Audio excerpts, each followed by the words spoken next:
I planned the most elegant graduation party a mother could give, only to watch my son stand up and sever ties with me in front of everyone.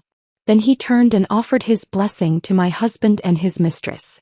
They thought I'd do what I always did, swallow it quietly and clean up their mess. But this time they were wrong. If Leo no longer wants me as his mother, then I see no reason to keep paying his tuition, covering his father's medical bills, or letting them live in the house I paid for. I'll be taking it all back. I spent 2 solid weeks preparing for my son Leo's high school graduation party. Every little detail, centerpieces, music, catering, I handled myself because I wanted that night to be unforgettable. He was valedictorian. He had an early admission letter from Harvard in his hand. How many moments like that does a person get in life? As his mother, I wanted to give him a proper send-off, a celebration that marked the end of his youth in the best possible way. What I didn't realize then was that I was rehearsing for one of the most ironic moments of my life. I stood in the second row, just behind a row of rose columns, watching Leo walk up to the stage after the MC called his name. He wore the navy suit I had custom-made for him, stitched to perfection. "Look at him," I whispered to Diana, my closest friend and Leo's unofficial second aunt. "He looks like a grown man now." Diana smiled softly. "He should be proud of you, Jane." I smiled too but didn't say what I was thinking. "I hope so too." Then Leo spoke. "I have 2 announcements to make tonight," he said loud and clear. The microphone made his voice crisper than usual, almost unnaturally sharp. I assumed he was about to thank us, his parents. At the very least, I thought he'd acknowledge the years of work I put into building his future. But what came next felt like a slap across the face. First, I've decided to cut ties with Jane. She's no longer my mother. The room, filled with quiet conversations and soft jazz music, froze. Even with champagne flutes in hand and smiles half-formed, no one knew how to react. I stood there in silence, the whole world suddenly on mute. Leo didn't pause. His voice was steady, rehearsed, like he was reading a prepared statement. "Second, I'd like to offer my full support for my father and Ms. Martha's relationship. I hope our friends and family can accept and bless their future together." My ears began to ring. I could hear the sharp intake of breath from guests nearby, the clink of glass against glass, the echo of my heart falling into a deep, hollow place. Martha stood beside my husband, Greg. Her eyes were red, her hands twisted nervously in front of her. She bit her lip and looked down, playing the victim like she'd just been blindsided. "Greg?" He stood there silent. No denial. No explanation. Just a light pat on Martha's back. A quiet endorsement of everything Leo had just said. Then Martha let out a dramatic sob, turned and fled the room, covering her mouth as if she had just been humiliated. Greg followed closely behind like the gentleman in a cheap romance novel. I couldn't breathe. My knees buckled. Diana caught me by the arm just in time. I tried to speak but my throat locked up. Leo looked straight at me, his expression cold, victorious. His words sliced through the air like a final verdict. "You should just live with your money, Jane. People like you don't deserve families." I gripped the nearest chair, my fingertips numb. In a matter of minutes, I'd lost a son, a husband, and everything I thought I'd built. Years of sacrifice gone with a sentence. Behind me, Diana's voice rang out like a battle cry. "You little bastard." She stepped in front of me like a lioness, shielding me from view, her voice rising with fury. "What the hell is wrong with you, Leo? That's your mother up there. Everything you wear, everything you've eaten, every single lesson and opportunity, you got it because she broke her back for you. Do you have any idea what that means?" Leo slapped the table, unfazed. "No one asked her to do that. She did it for herself. A real mom stays home, builds a family, not someone always working, always out acting like she's saving the world. Martha held this family together, not her. I didn't even know how it got to this point. I remember holding him through fevers, racing to the ER in the dead of night. I remember writing his first speech in elementary school. I remember juggling clients and calling in every favor I had to find the right tutor when he started middle school. But he doesn't remember any of that. He erased it all. That night, I didn't say another word. I let Diana lead me out of the hall I had spent weeks decorating, every flower and fabric hand-picked with love. Behind me were whispers, Greg's silence, the housekeeper slipping away quietly like she didn't want to be part of the fallout. I know this didn't start that night, but it ended that night. It was the final straw. From that moment on, I stopped trying to prove I could be the kind of mother they demanded. I realized some families stopped being home a long time ago.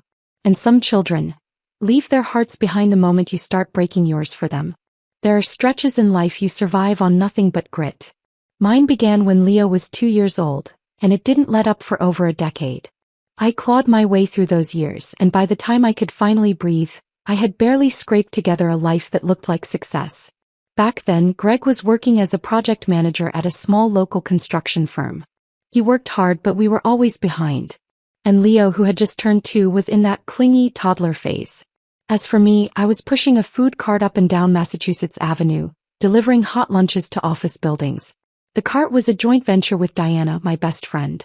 We'd started it from scratch, and the early days were brutal. We prepped in a friend's garage, woke up at 4 a.m., and spent entire days selling food on street corners in the biting cold. After the lunch rush, I'd race home, clean up, bathe Leo, get him to bed, and then dive into accounting, inventory, and prepping for the next day. I was a machine. No pause button, no backup. And none of it was seen. None of it was appreciated. Not even by Leo. He remembers the company I eventually built. He doesn't remember the part where I had to scrape together daycare fees by wearing discount work boots and hauling vats of soup through a snowstorm. But eventually the food cart took off. We landed supply contracts with a few tech campuses and finally didn't have to be on-site ourselves. I registered the business, built a brand, hired our first employees. For the first time, I could actually spend a full holiday with Leo. But life has a way of sucker punching you just when you're starting to stand upright. Greg had a fall at a job site. The injury left him with permanent nerve damage.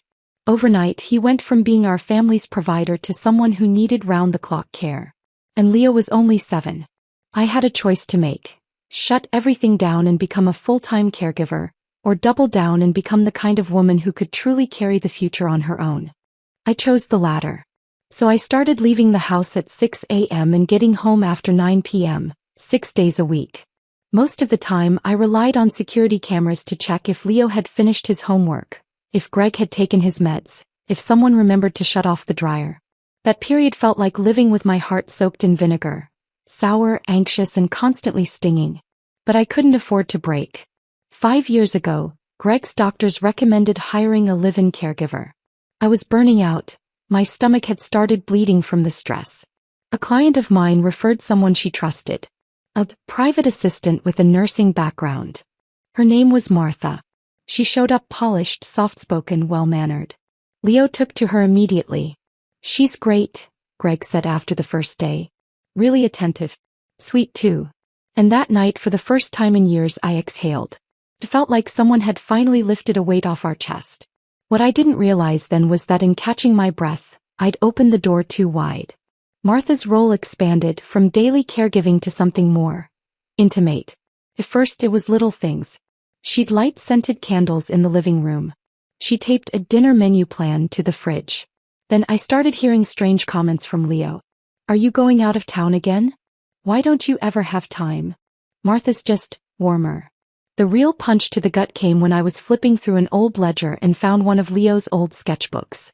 In it was a drawing of a family, 3 people. Greg, Leo, and Martha. Not me. I closed the book quietly and slid it back on the shelf. I didn't want to believe it. I told myself he was just a kid. That when he grew up he'd understand. That Greg was just lonely and needed someone to talk to. But now I know. Some cracks once opened only keep spreading. By the time I realized Martha wasn't just a temporary caregiver, she'd been living in our house for 3 years, working for us for 5, and she and Greg had developed a quiet understanding. Leo treated her like a second mother. Or maybe his only one. Me. The woman who built this house, held it together, paid every bill, every debt. I'd become the outsider. The cold one. The one who didn't get it. They never said it aloud. But I could feel it. When I came home late from work, Leo no longer ran into my arms. He'd just sit at the counter eating one of Martha's desserts and say flatly, "Did you eat yet?" Eventually I became afraid to come home. Afraid of walking into the house I'd built from nothing, only to find it warm and buzzing. But not for me. Like I was a guest in someone else's home. Uninvited. I kept thinking I could fix it. That I just needed more time. More effort. That one day Leo would see the truth. But when he stood on that stage and said, I no longer consider Jane my mother. I finally understood. Some distances can't be crossed, no matter how hard you try. The next morning I woke up even earlier than usual. The moment my eyes opened, last night's scene played on a loop in my head. Leo on stage, his 2 sentences magnified, repeated, crushed into my chest like wet cement. I couldn't breathe past it. Diana showed up early. She didn't say much. Just sat at the kitchen bar, sipping the herbal tea I made for her, keeping me company in silence. I wiped down the table again and again, as if scrubbing it clean could somehow erase the shame from the night before. I think I want to try one more time, I finally said. She looked at me, calm but firm.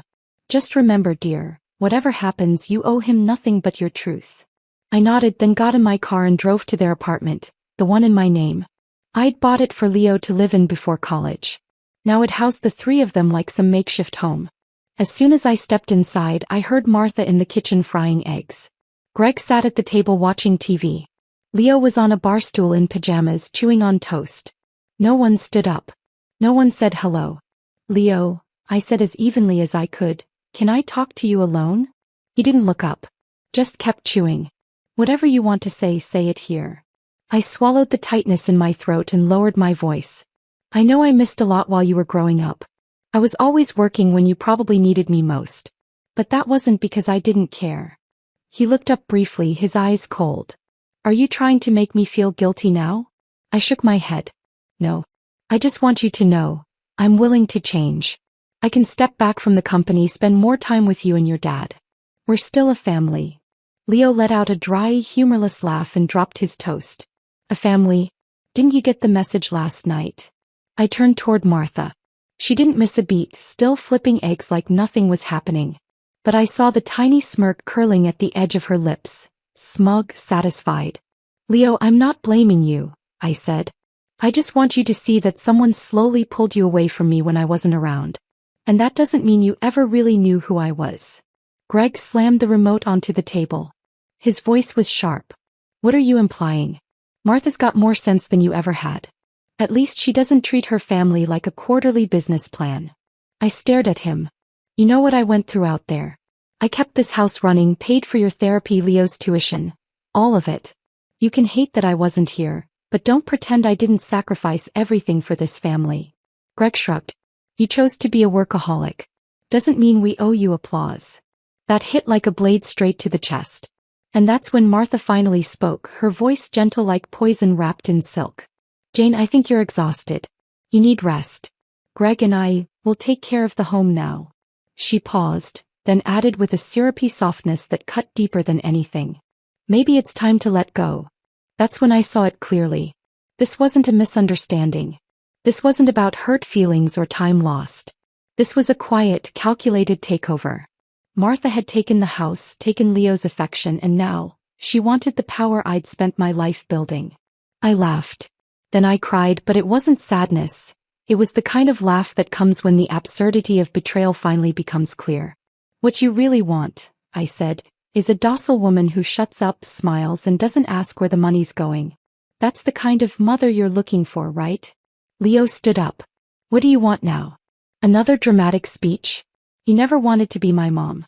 Now it's too late to start pretending. I looked at him, and all the words I'd planned dissolved into silence. I said quietly, all right. If I'm no longer your mother, then don't spend another dime of my money. That got his attention. He froze, confused.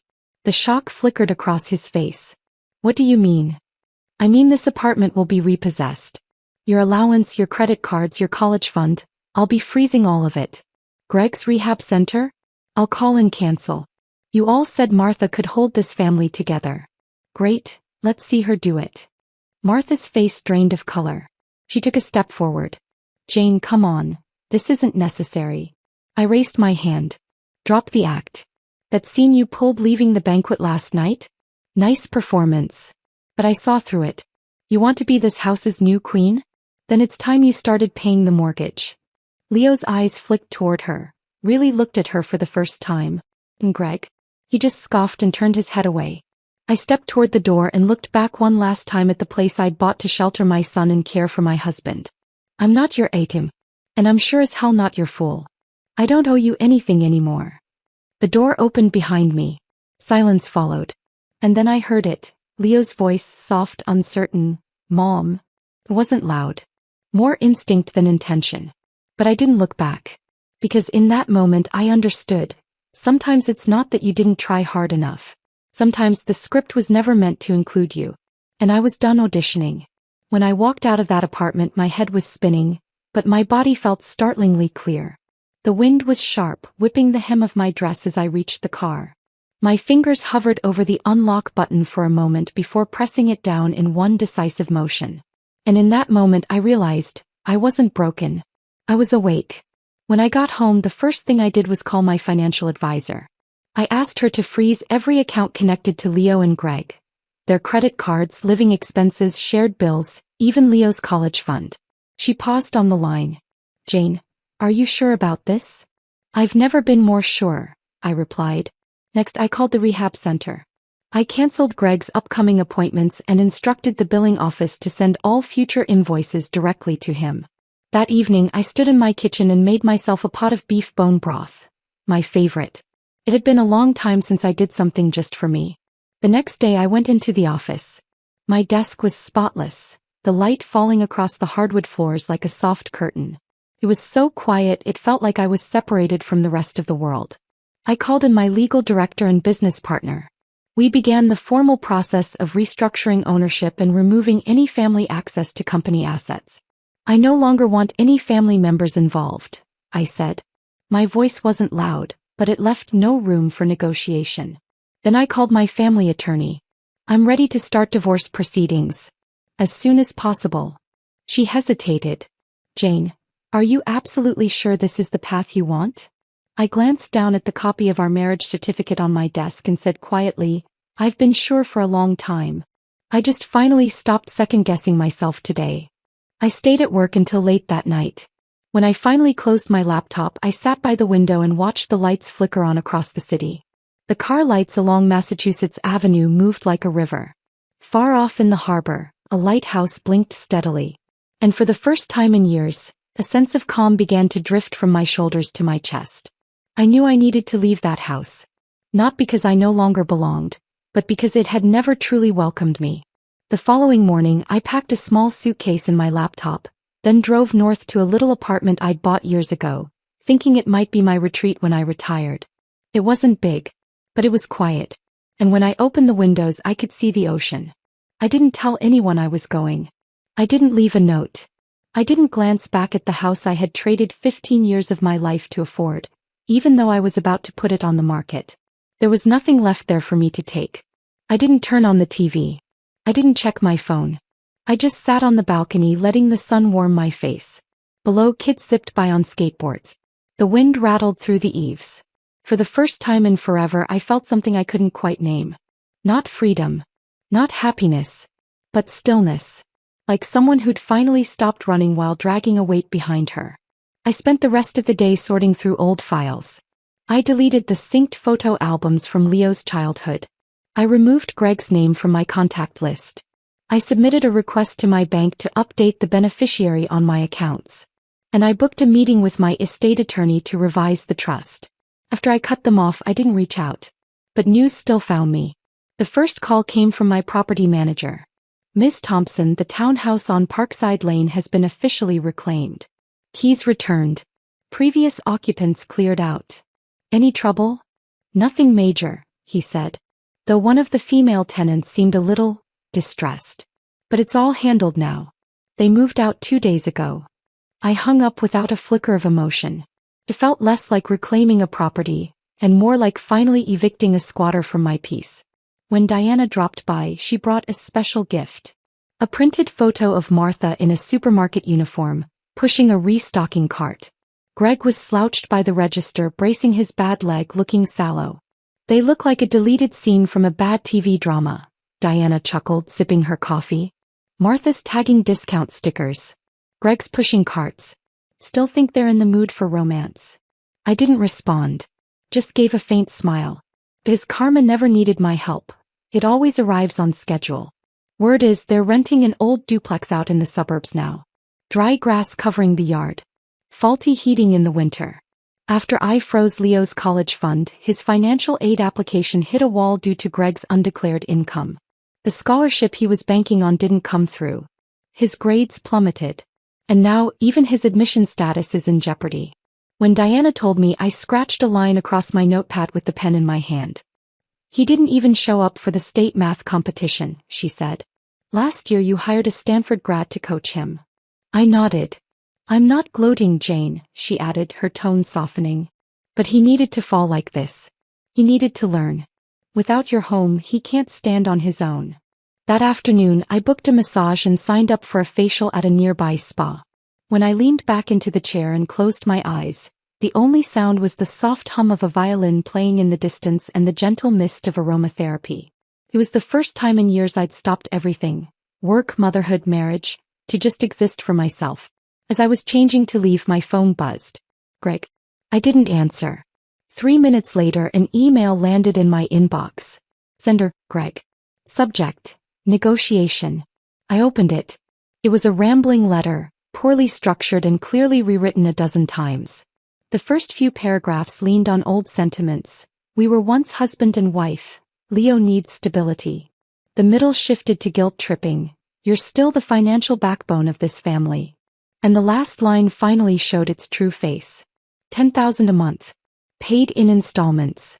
For Leo's living expenses and my continued rehabilitation. I let out a short laugh and hit forward, sending it to my attorney with a subject line that simply read, "Please draft a formal response." The next day, I had my assistant schedule a meeting with Greg at the coffee shop downstairs from my office. I didn't want him anywhere near my actual workspace. That place was clean, unstained, and he didn't deserve to contaminate it. He showed up in an old pilled wool coat, face pale and drawn, hair unkempt. The moment he sat down, he gave a shallow cough and tried to sound pitiful. Leo hasn't been doing well. And Martha's under a lot of pressure.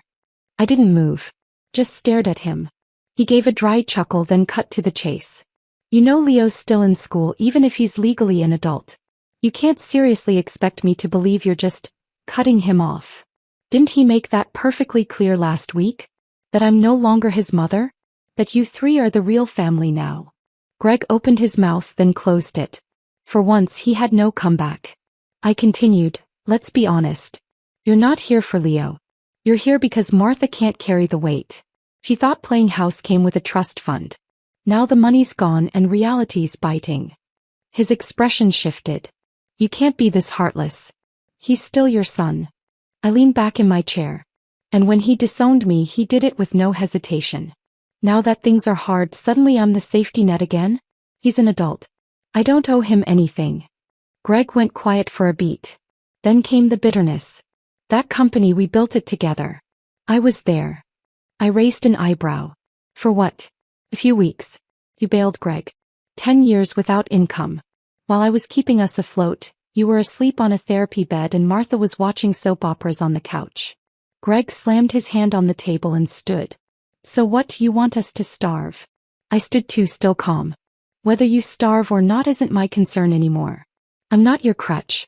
If you care about Leo so much, maybe it's time you found a second job. Instead of crawling back here with your hand out. I picked up my purse and walked away. He didn't follow. Just sank back into his chair, looking 10 years older than when he arrived. Because he wasn't afraid I'd abandon Leo. He was afraid that without me, none of them could hold Leo up. And maybe that was the fear that kept him up at night. I thought I had already cut clean. Until Greg's mother, Rolla, showed up unannounced in the lobby of my office. The front desk buzzed my line. Miss Thompson, there's an older woman downstairs.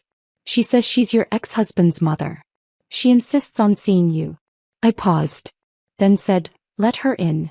She came in wearing a faded coat, hair pulled tight and neat, but her face was tired, drawn with worry. Jane, she said, barely sitting before launching into it. Greg's in bad shape. Every day worse than the last. Leo's lost weight. Barely talks anymore. You're a mother. How can you be this cold? I didn't respond. Just handed her a cup of tea. I heard they moved. She nodded, eyes watery. They're living rough. Martha's stocking shelves at a grocery store. Greg won't go to the hospital, says it's too expensive. I'm just an old woman, Jane. I can't help them. That's why I'm here. I thought of the email Greg sent me, his desperate plea for $10,000 a month, and smiled slightly. They disowned me, remember? I said. She faltered. The forced smile on her face cracked. But she quickly covered. Leo didn't mean it. It was heat of the moment stuff. He's your son. Greg, he was your husband. Ex-husband, I corrected. Her smile froze. So, your family. You can't just watch them suffer. Greg's medications, he's using cheap substitutes now, ones Martha's friends can get under the table. She reached into her bag and unfolded a piece of paper, laying it on my desk like a final plea. This is last month's medical bill. Just take a look. Maybe there's something you can do. I looked down at the paper and nodded. I'll take a look. She let out a shaky breath, thanked me repeatedly and left. But I kept staring at that list long after she was gone. It wasn't the amount that caught my eye. It was the unfamiliar names of the medications. That night, I pulled Greg's official treatment plan from years ago and compared it line by line. Some of the drugs didn't match. At all. Something was off. I didn't call Rolla back. Instead, I dialed Megan. She manages my procurement team, but more importantly, she's a close friend. And her sister works in the billing department at City Medical. I need a favor, I said. I need you to help me look up a patient's recent records. Hospital visits, prescriptions, payments. Everything. She didn't ask why. Who are we talking about, she said. Greg and Martha. I have a feeling someone's been playing games with the money. She answered without hesitation. Give me a day. I hung up the phone and leaned back in my chair, staring up at the ceiling light. It was never about the 10 grand. It was about the fact that they were still using illness and the child to manipulate me. That same tired card, played once again to bind me into guilt. The next afternoon, Megan sent me a message. Jane, you need to see this in person. When I got to her office, she had the paperwork laid out in perfect rows. Hospital billing records, internal logs, flagged notes. Greg did come to the hospital, she said, flipping the first page. But he only had 2 basic visits. The total was under $300. She pointed to a red box on another sheet. But the receipt you got showed almost $4,000 in drug expenses. Half of those. She tapped the chart. Were sourced off the record through private channels. Filed under Martha's name. I kept my voice steady. What does that mean? Megan's expression darkened. She dropped her voice. It means someone is trafficking prescription meds. I stared at the list. My fingers tightened slightly on the table's edge. That's not the worst of it, she went on. She's been exchanging part of the meds for cheaper generics, off the books, and giving those to Greg instead. I closed my eyes for a beat. This wasn't a family dispute anymore. This was systematic exploitation. Skimming healthcare costs and gambling with Greg's actual condition, for profit. You going to the police? I didn't answer immediately. I slid all the files into a folder and zipped it shut. Not yet. I need more. But eventually, I want to hear it from her. I want her to say out loud whose money she took, and whose life she played with. When I walked out of the hospital, the sky was impossibly blue, the sunlight almost too hot on my face. For years I'd been building a house. Not a physical one. A life. A structure that others lived in comfortably while I served as the heating system, the plumbing, the unseen labor behind the scenes. I realized finally, this house needs to come down. And when it does, I'm not leaving a single steel beam behind. I didn't want to wait around for a months-long investigation. And I certainly didn't want Leo catching wind of it before I was ready. So I asked to see Martha. Alone. I called her directly, asked if she could meet me at a downtown cafe. She agreed, on time as always, dressed in her signature beige knit cardigan, makeup polished and tasteful. She still looked the part, the dutiful caretaker, the image of soft-spoken competence. You'd never guess she was neck-deep in fraud, deception, and identity theft. Martha, I nodded politely. Have a seat. She settled across from me. I casually flipped my phone screen face down. The recording had started the moment she sat. She looked cautious, maybe thinking I was here to argue over Greg's medical bills. She began with her usual soft-spoken preamble. I know you're still upset with Leo. He didn't mean everything he said. He's just a kid, Jane. Things have been hard lately and we're not trying to rely on you, it's just. I cut her off and slid the folder across the table.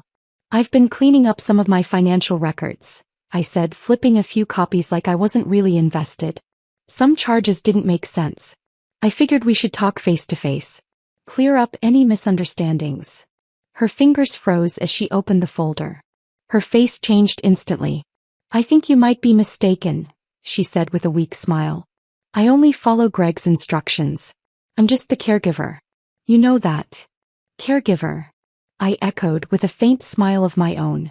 You were listed as a co-signer on our bank accounts. You submitted 2 reimbursement forms using my name as the legal guardian. Martha, I'd love to know, how exactly did you get access to those documents? Her hand twitched. She hadn't expected me to be that direct. Greg told me to handle it, she said, glancing toward the window. I was just trying to keep things running smoothly at home. Using the long-term care benefits on my Social Security account? $5,000 a month. She gave a low chuckle. You always were the accounting type. I didn't blink. The silence grew. She finally dropped the smile. Her voice changed, cooler, sharper. Let's be honest. You've always hated that I understand Greg better than you do. That I know how to take care of him. That I know how this house works. I let out a small laugh. Not because she was right, but because she thought that was the win. Understanding, I said softly, doesn't make what you did legal. Her face twitched. The confidence faltered. I had a pharmacist go through every drug you ordered, I continued. It cost me $1,000. 3 of those were sleep medications. 1 was for chronic arthritis. Greg doesn't have either condition. She licked her lips, dry now. He hasn't been sleeping. Where did the meds go, Martha? I asked, ice in my voice. She didn't answer. Because the truth didn't belong to her anymore. It belonged to the evidence. And soon it would belong to the court. So what did you bring me here for? Martha asked, her voice dropping just slightly, laced with a hint of challenge. To rehash old drama? Or are we negotiating something? I didn't flinch. I just want to hear it from you, I said quietly. How much money have you taken from Greg, over all these years? She didn't answer right away. Her eyes scanned my face like she was trying to calculate how much I already knew. Then she gave a little shrug. Fine. Since you want honesty. Her tone was light, even casual. Ever since his stroke, I've handled everything, his meds, his therapy, his meals. I've kept him steady, kept him from falling apart. I took care of the forms, the meetings, the lies that covered up your absence. She leaned in, dropping her voice to a whisper like we were swapping secrets, not stacking evidence. I pulled money from his accounts, sure. But that was earned. He told me I deserved it. Said you were all paycheck, no heart. That what he needed was someone real beside him. Her nails tapped the table, rhythmic, mocking. You thought your long hours were noble, but he built a new home right under you. All I did was manage it better. I didn't argue. I simply nodded slowly and placed my hand on my purse. Then I stood up, looked her straight in the eye and smiled. Thank you for your honesty, Martha. You gave me exactly what I needed today. Her face froze. Something in her expression flickered. What do you mean? I turned away and said quietly, I mean the truth, when spoken aloud, can be worth a lot more than a lie. And I walked out of that cafe into the bright sun, the air rich with roasted coffee and caramel. I didn't look back. I already knew she'd rush to cover her tracks. Maybe she'd run to Leo and cry that I was delusional, unstable, cruel. What she didn't know was that a backup copy of the recording was already in my attorney's hands. He had never seen me as a threat. But I wasn't the woman who used to shuffle between the kitchen and the boardroom, trying to earn love with casseroles and contracts. Not anymore. She thought I was still the woman who would trade everything for peace at the dinner table. He was wrong. The recorder in my purse was still running, but I knew I had all I needed. It was enough. More than enough. I didn't go home after the cafe. I took a cab straight to my attorney's office. Not the old-school man who handled our family trust, but the firm Diana had recommended. Young, sharp, unapologetically fierce and focused on women's rights. We received the audio copy you mailed in, Kelly said as she put on her headset. But it's good you're here in person. I've got a few details I want to clarify. I nodded and sat, hands folded on my lap. I don't want to wait. I want to sue her, Martha. And Greg too, if any of the paperwork has his signature on it. Kelly set the headphones down and gave me a long look. You should know, they'll likely come after your mental fitness. Try to paint you as emotionally unstable. They'll want the court to believe you're not capable of managing family finances. They might even try to revoke your role in the trust. I know, I said calmly. That's why I came to you. I'm not looking to survive this quietly. I'm looking to win. She smiled. Then let's get to work. For the next few days I turned myself into a one-woman legal task force. I combed through years of bank statements, printed emails, Greg's property transfers, Martha's benefit claims. I highlighted, flagged, cross-referenced. I knew exactly how to dismantle a mess. I'd done it 100 times for my company. This time I was applying every ounce of skill to my own life. This time I was the project. And the outcome? Take back what was mine. Clear out those who tried to climb on my back to rise. A few days later Kelly called. The transcript from the recording is complete. It's more than enough to file civil charges for financial fraud. We can also notify the Department of Human Services regarding the benefits abuse. Are you ready to proceed? I turned to look at the drawing still hanging on the wall. Leo's sketch from when he was 12. Greg in the kitchen baking a pizza, me in the corner smiling at them both. I stood up, pulled it down and dropped it into a cardboard box. I'm ready, I said. And I'm not waiting for them to come to me. I want them blindsided. 4 days after the lawsuit was filed my phone rang. Leo. His voice was familiar but colder than I remembered. Have you lost your mind, Mom? I leaned back on the sofa. You'll have to be more specific. You're suing Martha. You know this will destroy Dad, right? He can't handle court proceedings. I closed my eyes, fighting the sting behind them. I could have gone to the police. I didn't. I chose the legal route. Transparent. Civil. Silence. Then, what do you even want? I gave a quiet laugh. You've all said for years that I only care about money. So that's where I'm starting, by reclaiming everything I paid for. He hung up. I didn't cry. Instead I walked into the kitchen and opened the drawer where I kept all the things I hoped I'd never need. At the bottom was our prenuptial agreement. There in a tucked-away clause it stated, if one party commits fraud or conceals major medical decisions, the other reserves the right to rescind joint asset agreements. I had signed it once out of fear. Now it was my weapon. That night I slept better than I had in years. At dawn the next morning, Diana knocked on my front door holding a newspaper in one hand. Have you seen this? She asked, laying the Morning Gazette flat on my kitchen table. There, tucked in the bottom right corner of the front page, was a brief, easily overlooked story. Private caregiver under investigation for identity theft and benefits fraud. Police confirm active case. Diana glanced at me with the faintest glint of satisfaction in her eyes. Looks like she knows now. You're not the pushover she thought you were. I smiled. No, I said quietly. Now the real war begins. I sat in my car gripping the duplicate letter I'd just picked up from Kelly's office. Martha's good days were officially over. Kelly's team had worked fast. The moment I handed over the recording, they secured all evidence, archived every record and initiated the filing process. I signed the necessary affidavits and for the first time, told the entire story from the beginning. Greg's illness. The changes to our finances. Leo's betrayal. And the rot hiding behind Martha's perfectly styled hair and nurturing facade. I thought I'd break down while recounting it all. I didn't. I was calm. Detached. No tears. No trembling voice. Just facts. Maybe that was because the real grief had already been spent, on the night of the graduation party when something inside me died quietly. In the meeting room, Kelly flipped through documents, her tone crisp and focused. We're filing civil charges, at least 3 counts of fraud. Possibly identity theft. She used your name on multiple documents. I nodded. I'm all in. She looked up, eyes steady. You realize this won't be quick. If she panics, she'll try everything she can to twist it. Including turning it back on you. I gave a dry little smile. They've already started. I slid my phone across the table. A few texts from Leo glowed on the screen. You've gone too far, Mom. I don't understand why you're doing this. Can't we all just live our own lives in peace? Kelly read them, then raised a brow. So now he's playing the victim. Classic Leo, I said, shrugging. When he doesn't get his way, he performs the pain. The only difference this time, I paused, is that I'm not performing with him. Just then another message came through.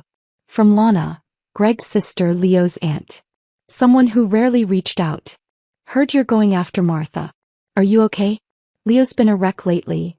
Maybe we could grab tea? I stared at it for a few seconds, then flipped my phone screen down. Kelly asked, "You planning to respond?" I smiled. Not yet. Let them stew a while. We turned back to the files. Kelly's paralegal had uncovered something new. The power of attorney update Greg allegedly signed, naming Martha as decision-maker, had never gone through proper legal channels. No doctor's signature. No legal witness. No notary, Kelly said, holding up the original. This document's worthless in court. If he signed it under prolonged medication influence, we could add criminal liability. Could she go to prison? I asked. No guarantees, Kelly replied. But she'll never touch another penny from your family again. I closed my eyes, let out a long breath. I had been holding that in for years. That night, just as I hung up my coat, the doorbell rang. It was late. I wasn't expecting anyone. Through the peephole, Diana. She was holding a cake box, looking cautiously hopeful. You're here. I opened the door, surprised. She lifted the box. Figured you probably skipped dinner. Thought I'd bring something sweet. I stood there for a beat. Then, without a word, stepped aside to let her in. We sat in the kitchen just like we had 100 nights before. She sliced the cake, made the tea, and let the silence settle over us first, filling the space where grief and fury had lived too long. Finally, she asked, "You're really taking them to court?" I nodded. They didn't leave me a choice. She didn't argue. Didn't lecture. Just topped off my cup with more hot water. Then don't you dare go soft. I stared into the glass, murmuring, kindness is for people who've earned it. Greg hasn't. As for Leo, I'm giving him one last chance. But that doesn't mean I'll abandon myself. She didn't answer. Just sat beside me, silent and steady. The morning of the trial. I sat at the plaintiff's table, hands wrapped around a cup of still warm coffee. The courtroom was small. 3 rows for public seating, blinds casting stripes of sunlight across the floor. Greg had been hospitalized for nearly a month. Before that, Kelly helped finalize the divorce paperwork. No drama, no screaming, just a pen that barely had enough ink left to sign. We closed all joint accounts, froze insurance transfers tied to Martha, and locked down my assets. Greg, too weak to appear in court, had signed a voluntary dissolution of marriage in the presence of a doctor and attorney. Now it was Martha Holland standing on the other side. Does the defendant understand the charges being brought against her? The judge asked. Martha didn't look at me. She nodded. No makeup today. Her gray sweater looked worn thin. She could have been any woman on any street. But I wasn't fooled. Kelly stood, her voice firm as she presented the evidence. We submit records of unauthorized account changes, pharmaceutical purchase orders, falsified subsidy applications, and a recording in which the defendant admits to the actions under question. When the tape played, it was as if the air froze over. Martha's voice filled the courtroom, soft, measured, disturbingly calm. Of course I used his money. That was my payment. You think I was doing this for love? For family? The verdict was clear. The court ruled that Martha had engaged in financial misconduct and identity fraud. She was ordered to repay all confirmed stolen funds, and would face criminal charges pending further investigation. I didn't look at her. I was watching Leo. Leo sat in the gallery, pale and motionless, his hands clasped tightly together. He didn't move, didn't blink, as if frozen into the moment, carved into stillness. It wasn't until Martha, under repeated questioning, finally admitted to manipulating Greg's compromised mental state to change parts of the financial authorizations, that something in Leo cracked. His eyes reddened. He wasn't wearing the mock turtleneck sweaters Martha had always picked for him. Instead, he'd pulled on his old college jacket, faded but clean. And in that moment, he looked like a young man who had finally stepped out of the fog, disoriented, standing in the heart of the truth, not sure whom to blame or even where to begin. The final judgment wasn't harsh. Martha was ordered to repay $120,000 in misappropriated funds and sentenced to 18 months of community correction. But it wasn't the sentence that broke Leo. It was the collapse of everything he thought was home. I didn't stay to see them leave the courtroom. Instead, Kelly and I moved on to finalize the last piece of my own chapter. My divorce from Greg was now officially filed and processed. Under our prenup, I retained my original capital and all individual income streams. The assets acquired during the marriage, Greg's portfolio gains, the coastal house, several trust accounts, and a portion of his retirement fund, were split according to agreement. I kept the old house. And from my share, I established a new trust to fund care resources for patients with Parkinson's disease. That night when I got home, Diana was already waiting in my living room. She sat with a cup of red tea, eyes gentle but lit with something quietly fierce. "You won," she said. Then she added with a half-smile, "Even your revenge was elegant." I set my bag down, allowed myself a small laugh. "I didn't win. I just stopped running." She nodded, then paused. "Leo came by," she said. "Said he wants to apologize. In person." I didn't answer right away. "Do you want to see him?" she asked. I shook my head, then nodded, then finally said, "Not yet." A few days later, I received a letter in the mail. The envelope was folded by hand, neatly, carefully. Inside the note was brief. "I've returned the check that was meant for me. I found a part-time job. It's just enough to get by. Thank you for everything you did, for all the years I didn't see it. I'm sorry I didn't open my eyes sooner. If you ever decide you're ready, I'd like a chance to introduce myself to you properly. As your son, Leo." I didn't write back. But I felt something settle quietly inside me, something that had been restless for far too long. It wasn't that I couldn't forgive him. It was that, for the first time, I understood.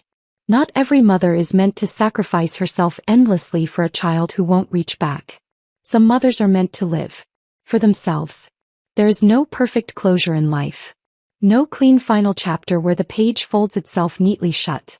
But somewhere, on one page or another, the story does get to say, "This is where I end it. And this is where I begin again."